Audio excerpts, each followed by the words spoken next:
Good morning, welcome back to my channel. তো আজকের ব্লগটা এখান থেকে শুরু করছি। তো সকালে উঠে দেখো এখানে আমি চুলটা আঁচড়ে নিচ্ছিলাম। তারপরে দেখো এখানে নিজের জন্য কফি বানাবো বলে দুধ, চিনি আর কফিগুলোকে মিক্স করে নিলাম। তারপর গরম জল তো পুচকির জন্য থাকেই, তো ওটাই ঢেলে দিয়েছি। এর মধ্যে ঢেলে দেখো ভালো করে মিক্স করে নিয়েছি। আর সাথে আজকে খেয়েছি একটা বাপুজি কেক। তো এখানে খাচ্ছিলাম, মনে হচ্ছিলো বাবারে কি শান্তি লাগছিল, মানে কি আর বলবো। তোমাদের সব আমি ধীরে ধীরে বলবো, তোমরা আমার ভিডিওগুলো ফলো করতে থাকো। ধীরে ধীরে আমি তোমাদের সব ক্লিয়ার করার চেষ্টা করছি।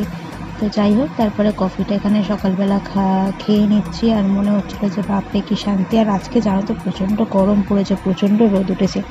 তারপরে পুচকিকে এখানে তেল লাগিয়ে স্নান করে দিয়েছি। আর জানো তো পুচকি নতুন কি শিখেছে, চাদর খাওয়া, জামা খাওয়া, জানি না কেন কিন্তু কিছুতেই ঘুমাচ্ছে না। যাই হোক, ঘুমিয়ে পড়েছে কিছুক্ষণ বাদে। তারপরে আমিও চলে গেছিলাম স্নানে, এখানে স্নান টান করে চলে এসেছি।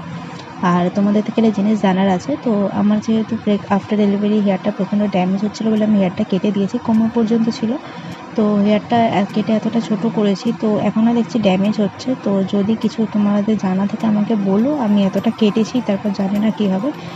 তো তারপরে দেখো এখানে পুজোটাও করে নিয়েছি। আর অনেক দিন থেকে জানো তো পনির খেতে ইচ্ছা করছিল, সবাই বাড়িতে থাকে তো অনেক রকম অনেক সমস্যা, আমি তোমাদের ধীরে ধীরে বলছি সবই। তো যাই হোক, তারপর আজকে পনির বানিয়েছি। ওদিকে তরকারিটা আমার রেডি হয়ে গেছে, আর এদিকে ভাতটাও প্রায় হয়ে এসছে বলে আমি একবার চেক করছিলাম যে আর কতক্ষণ কি লাগবে। তো ভাতটাও দেখো প্রায় হয়ে এসছে। তো সেই ফাঁকে ভাবলাম ছাদে চলে যাই, অনেক জামা কাপড় আছে তো সেগুলো মেলে দেবো। আর আজকে কি হয়েছে জানো তো, ভুল করে আমি জুতো ছাড়া ছাদে চলে গিয়েছিলাম, তাও 1:30-2টোর সময়তে।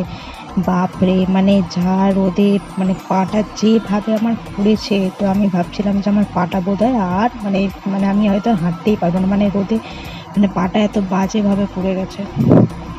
তো যাই হোক, তারপরে দেখো এখানে কিছু জামা কাপড় দিয়ে গেছিলাম সকালে পুচকে।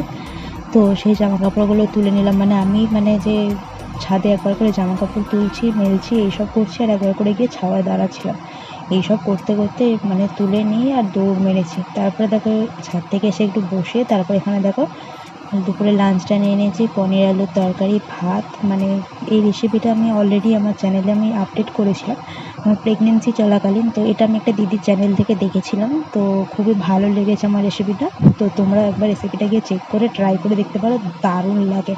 মানে অনেক দিন থেকে খেতে ইচ্ছা করছিলো, গালে দেওয়া মাত্র মনে হচ্ছিলো বাপরে, মানে অ্যাকচুয়ালি অনেক দিন বাদে খাবার খেলাম, এরকম একটা অনুভূতি হচ্ছিলো। আসলে এত কিছু বানিয়ে খাওয়ার কারণ হচ্ছে আমার শাশুড়ি মা যেহেতু বাড়িতে নেই, বা ওরা সবাই কয়েকদিনের জন্য বাইরে গেছে, তো আবারও চলে আসবে, তখন আবারও এইসব বানাতে পারবো না। আর সন্ধেবেলার চাটা তোমরা জানো তো, মানে কি ভালো যে লাগে আমার খেতে। তো কেউ যেহেতু নেই, সেই জন্য বানিয়ে বানিয়ে খেয়ে নিলাম। 2-3 দিনের জন্য গেছিলো। তো ভয়েস ওভারটা আমি পরে দিচ্ছি, এখন সবাই চলে এসেছে। তো যাই হোক, চাটা খাওয়া মাত্রই মানে শরীরের ভেতরটা, মনটা বলে উঠলো যে এই জিনিসটা এতদিন কোথায় ছিল, এরকম একটা ব্যাপার আর কি। তো যাই হোক, চাটা এনজয় করলাম। তারপরে বর আজকে নিয়ে এসেছিলো চিকেন। তো এখানে দেখো চিকেন আলু দিয়ে ভালো করে সুন্দর করে অনেক দিন বাদে এরকম ঝোল করেছে। আর আমি রাতে ভাত খাবো না, তো বর বললো আমি ভাত খাবো, তো ওর জন্য ভাত বসিয়েছি, আর আমার জন্য 2-3টে রুটি করবো। তো এরকম আটা মাখিয়েছি, আর এই যে ভাত হচ্ছে। আর তারপর ডিনারটা করে দেখো আজকের ব্লগটা এখানে এন্ড করছি। যদি কিছু ভালো লাগে লাইক, কমেন্ট, শেয়ার আর সাবস্ক্রাইব করতে একদম ভুলো না। আজকের মতো টাটা।